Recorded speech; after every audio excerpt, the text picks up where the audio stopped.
enhance our spiritual growth. So we've been talking about that a lot. And this week, this thing about I hunger and thirst, it just came to me one day because that comes to me a lot. I hunger and thirst for something I don't have. Do you all ever do that? You go in the kitchen, you want something to drink, but you don't know what. I don't have it, whatever it is. Whatever it is that I need to drink, I don't have it. I don't want a glass of tea. I don't want any coffee. I don't want a glass of orange juice, lemonade. I will finally settle for a glass of water because I know I'm just thirsty. Or maybe you're hungry for something, you don't know what. That happens to me a lot too. I don't know if it does with you, but I was just thinking this week about that spiritual thirst for something more. And that's what happens with you when you start the spiritual path and you want more. There's got to be more than you were taught in your early life with your maybe your foundational religion where you grew up. And it may satisfy you for the rest of your life, and there is nothing wrong with that. Trust me. If you're happy with that, if you have found a spirituality, a religion, whatever that works for you, there is nothing wrong with it. If it enhances your spirituality, you find the spiritual growth there that you need, and you're the only one that can decide that, then stick with it. All of the religions around the world were founded by people that had finally found God, and they're going to tell others how to do it. But it's in the telling where the translation breaks up. Did you know that? And so there's nothing wrong with any of those. If they work for you, you do that. But one thing we do know that our spiritual growth, you don't even need to call yourself spiritual if you don't want to. You can call yourself atheist, and I want to find a better way to live my life. And usually most atheists believe too that we live in a universe where there is a benevolent flow, whatever they call it, but they do believe that. But whatever, it doesn't matter. And whatever you want to call the Christ consciousness, if there's another word you prefer, the way we view Jesus is that he was a way shower, and he came to tell us not that he was the only one that we could do as he did. One of the reasons the Son of God and the triad was established in the Roman Catholic Church was because the Caesars were thought to be the sons of God. Did you know that? And that's where a lot of that comes from. But if you will actually read the words that the person Jesus spoke, you will see that he says, I came to show you that you can be a light. You can be a light just as I am. What I do, you can do. He said that.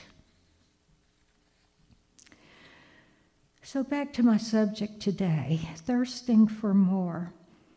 This is usually what happens when we start on a spiritual path. We've spent an early part of our lives going along with the program, whatever the program was.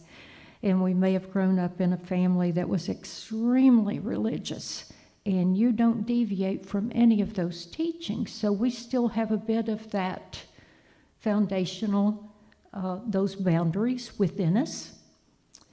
And once we start a spiritual growth, we start to question that. It begins with a questioning, and not quite comfortable with some of the things that we've been taught. We want to find out on our own, who is God? What's my purpose in life? How should I live? How should I live? Now that I know that there's one true loving power in the universe, whatever we call it, now that I know that, how should I live?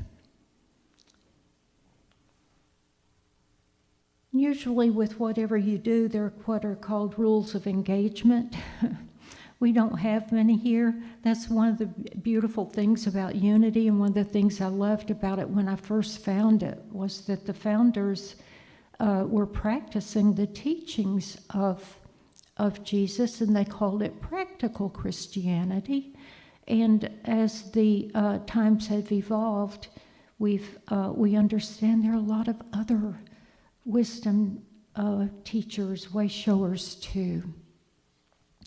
One of the things that we, when we have a yearning for something more, and we really want to start to understand the world and stop seeing things from versions or visions of the world that were handed down to us by others, whoever they were.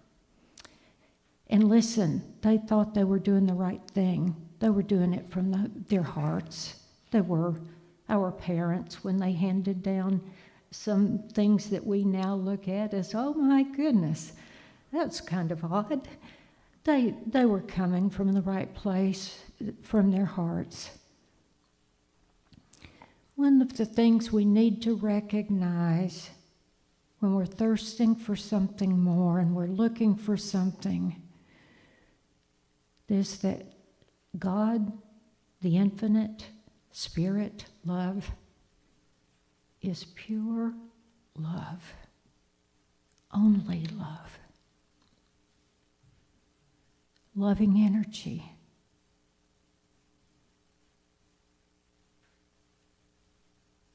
This loving energy loves you exactly as you are, exactly.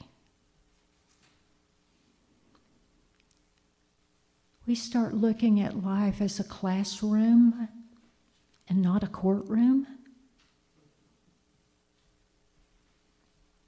We're not being judged. We're not going to determine our actions now, ways of being, based on whether we're going to go to heaven or hell. We've got hell right here on earth, right here in our minds. We create it. And we learn to get over that. But this life is not a place of judgment. That's not what we're here for. God is not sitting up there somewhere judging us. So we come to earth to learn, to experience, to grow by choosing our thoughts, our responses, our actions, our behaviors. As Vicki said, are we going to be of a consciousness that throws trash out the window? Hopefully not. So we get to choose, to experience, to grow.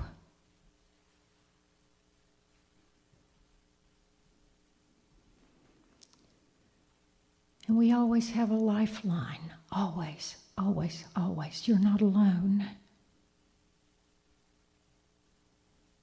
Spirit will guide our lives. All we need to do is ask. That's all you need to do is ask.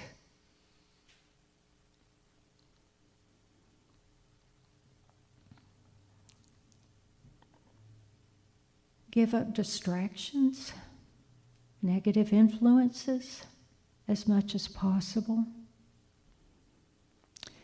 Now, I'd like to say that you will naturally step away from those as your spirituality becomes more important to you than the outer world, you will naturally step away from those things, unless you have an addiction. And if you do, at this point, I think is where people will be led to go get help and ask for help. So that one's not difficult for me. And then 30 minutes in the morning when you get up.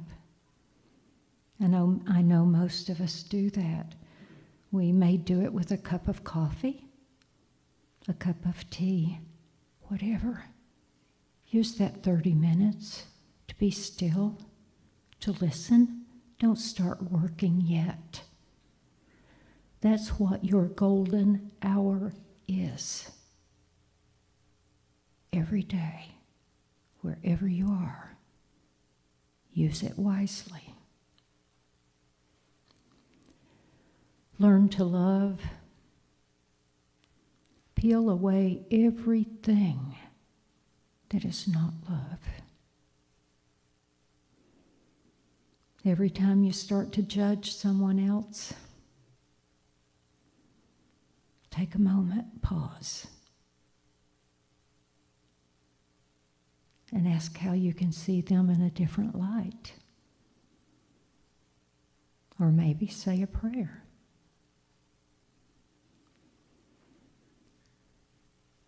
Peel everything away that's not love, resentment, anger,